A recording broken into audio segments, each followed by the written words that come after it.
Welcome to Movies Review. Today's movie is Avatar: The Way of Water.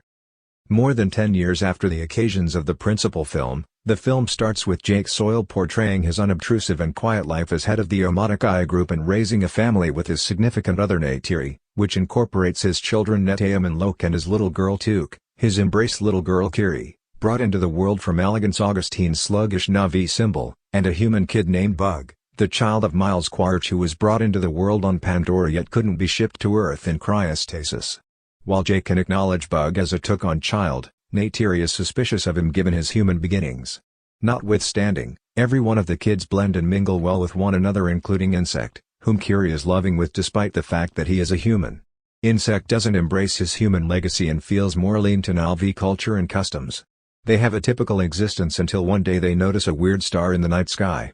Unfortunately, they understand it's a RDA space transport with people getting back to Pandora to colonize it, raising another super working base once more. Among the fresh debuts in the boat is Colonel Quaritch, who has been cloned into an LV body and with his recollections transferred from before his passing. Subsequently, Quaritch can't recall his end on account of Jake yet is simply ready to remember the occasions before in his wrathful mission to kill Jake. To keep the RDA from taking advantage of Pandora once more, Jake drives an essential guerrilla activity against the RDA supply lines, debilitating them. In one of the activities, Lok, who defies Neteyam and anxious to show off his abilities, attempts to help Jake in fight, however gets injured. Jake safeguards and trains him to not jeopardize his own well-being by being careless. That evening, while at the same time keeping an eye on his injuries, Neytiri smoothly reminds Jake to be not excessively severe with Lok, to which Jake communicates his anxiety as a dad for the well-being of his youngsters. In the meantime, the reprisal follow-up on the RDA supply lines doesn't agree with Quaritch, who starts a pursuit mission to kill Jake. During a perky endeavor, Jake's kids alongside Bug investigate further into the rainforest. Unbeknownst to them, Quaritch and his group are at a similar area investigating the site where Quaritch will see his human remaining parts. An attentive Lok sees their presence and rapidly illuminates his dad Jake, who is made aware of the circumstance. Notwithstanding, a clash happens and Quaritch's crew catches Jake's youngsters. Jake and Neytiri show up in time and free the vast majority of them, however Bug is taken by Quaritch, who remembers him as his child.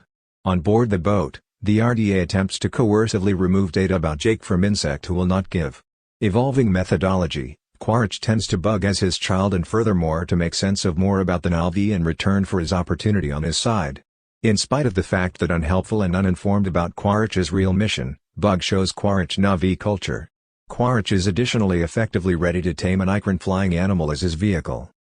Realizing the risk, Insect's information on his whereabouts stances to their security and furthermore to keep away from another calamity, Jake persuades a hesitant Neytiri and his family to exile themselves from the Omaticaya group and retreat toward the eastern seaboard of Meetkaina, a coral reef island whose tribe and way of life is adjusted to Pandora's seagoing living space. Jake gives his main mantle to his replacement and passes on altogether to Makaina. Once showed up, they are welcomed by the faction boss Tanawari and his better half Ronal, who is suspicious of them at first. Be that as it may, Jake makes sense of their circumstance and they are consented to remain and given cover. Despite the fact that a few tribesmen ridicule Jake and his kids for their hereditary human legacy, the family learns the methods of the reef individuals, gaining the appreciation of them. Kiri is intrigued with the oceanic existence of Meetkaina and fosters an otherworldly bond with the ocean and its animals, while Lok gets to know Tsireya, the girl of family boss Tanawari and his better half Ronal. While adjusting to their new climate, Lok gets into a battle with Tsireya's sibling Aonung when he pokes a rough fun at Kiri and him of their blended human genealogy. Jake counsels his child for his way of behaving. At Jake's demand, Lok gets back to apologize to Aonung and his companions.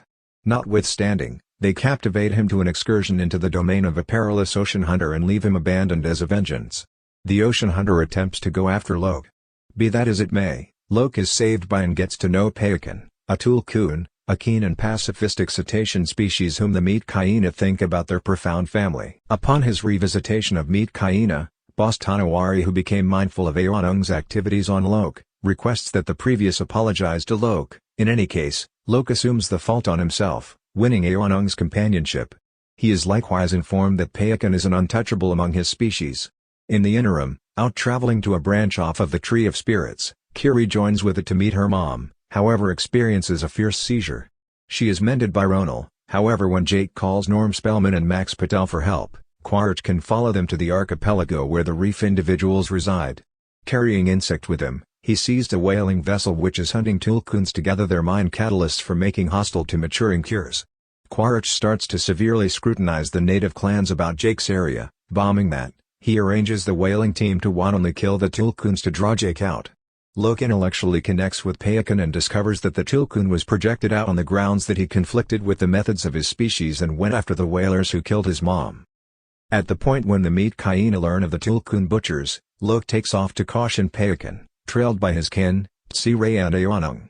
They find Payakan being pursued by the whalers, and Lok, Kiri and Tuk are caught by Quaritch. With their kids in harm's way, Jake, Neytiri and the meat Kaina set off on a mission to stand up to the people. Quaritch powers Jake to give up, however seeing his spirit sibling endangered, Payakan assaults the whalers, setting off a battle which kills the vast majority of the group and basically harms the vessel, making it sink.